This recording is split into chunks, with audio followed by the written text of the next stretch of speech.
Hello નમસ્કાર વિદ્યાર્થી મિત્રો, વેદ ડિજિટલ એજ્યુકેશનમાં આપનું હાર્દિક સ્વાગત છે। આજે આપણે ધોરણ 7 વિષય ગુજરાતીમાં પ્રકરણ નંબર 10 જેનું સ્વ અધ્યયન પોથીનું 100% ટાઈપિંગ સાથે આપણે સોલ્યુશન જોવાના છીએ। તો ખાસ વિદ્યાર્થી મિત્રો, ચેનલમાં નવા હોય તો ચેનલ સબસ્ક્રાઇબ કરો, બાજુમાં બેલ આઇકનને પ્રેસ કરો જેથી તમને અવનવા વિડીયોની માહિતી નોટિફિકેશન મળી શકે। વિડીયો લાઈક કરો, તમારા મિત્રો દોસ્તોને શેર કરો।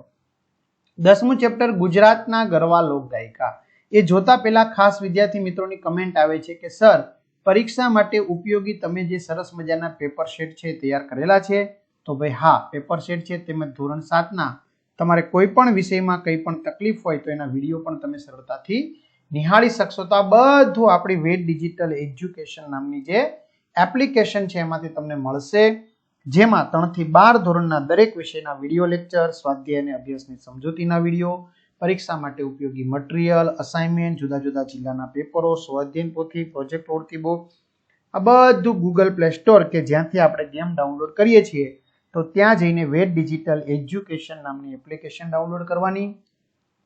ઓપન કરશો એટલે આ પેજ ખુલે, એમાં તમારા પોતાના મોબાઈલ નંબર નાખો, સેન્ડ ઓટીપી કરો, 4 આંકડાનો ઓટીપી નાખશો એટલે પેડ કોર્સમાં જુદા જુદા પેડ પ્લાન, એક્ઝામ પેપરમાં પેપરો, 3 થી 12માં 3 થી 12 ધોરણના વિડીયો, તમારું ધોરણ પસંદ કરી વિષય પ્રમાણે પાઠવેલ વિડીયો જોઈ શકશો અને પેપર પણ મેળવી શકશો।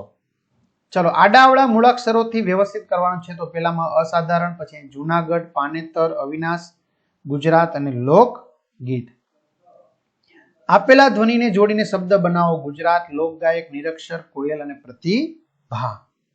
ચલો, ધ્વનિ છૂટા પાડો: સંગીત સ વત્તા અમ વત્તા ગ વત્તા ઈ વત્તા ત વત્તા અ, પાનેતર પ વત્તા આ વત્તા ન વત્તા એ વત્તા ત વત્તા અ વત્તા ર વત્તા અ, આરાધના આ વત્તા ર વત્તા આ વત્તા ધ વત્તા અ વત્તા ન વત્તા આ, ગિરનાર ગ વત્તા ઈ વત્તા ર વત્તા ન વત્તા આ વત્તા ર વત્તા ઈ અ, લોકગીત લ વત્તા ઓ વત્તા ક વત્તા અ વત્તા ગ વત્તા ઈ વત્તા ત વત્તા અ।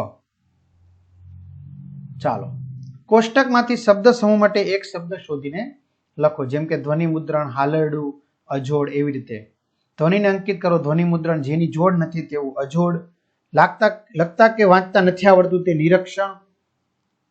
નિરક્ષર, નાટક કે ફિલ્મમાં પડદા પાછળ રહી ગાનાર વ્યક્તિ પાર્શ્વગાયક, બાળકને ઝુલાવતા ગવાતું ગીત હાલરડું, ચૈત્ર માસ અને આસો માસમાં 9 દિવસનો માતાજીનો ઉત્સવ નવરાત્રી। આપેલા વાક્યો સામે તેનો અર્થ ધરાવતી કહેવતો લખો। પહેલામાં આવશે રામ રાખે તેને કોણ ચાખી, બીજામાં જાજા હાથ રળિયામણા, ત્રીજામાં કાંકરે કાંકરે પાળ બંધાય અથવા ટીપે ટીપે સરોવર ભરાય, ચોથું કાગનો વાઘ કરવો। વિશેષણ શોધો। તો પહેલામાં આવશે 25, બીજામાં આવશે ખૂબ, ત્રીજામાં આવશે 7મું, ચોથામાં આવશે આજ્ઞાંકિત। વિદ્યાર્થી તો ખરો પણ આજ્ઞાંકિત એમ। સૂચન મુજબ કરો। ચલો, બિનઉપયોગી, બિનજરૂરી, અશાંત, અન્યાય, ગેરહાજર, ગેરકાયદેસર, અણસમજુ, અણઘડ, ઉપકાર, ઉપવાસ।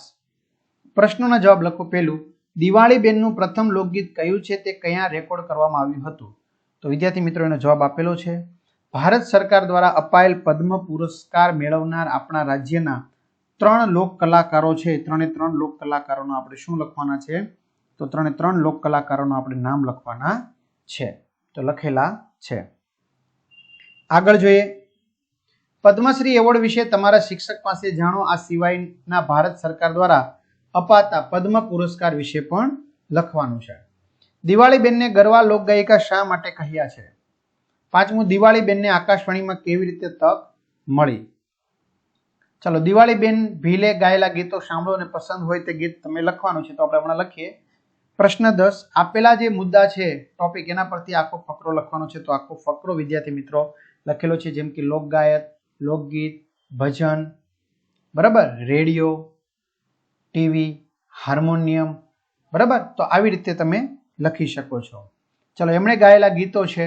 પ્રશ્ન 9, મારે ટોડલે બેઠો રે મોર ક્યાં બોલે।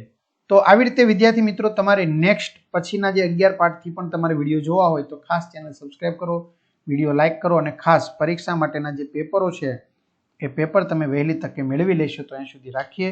અસ્તુ, જય હિન્દ, જય ભારત।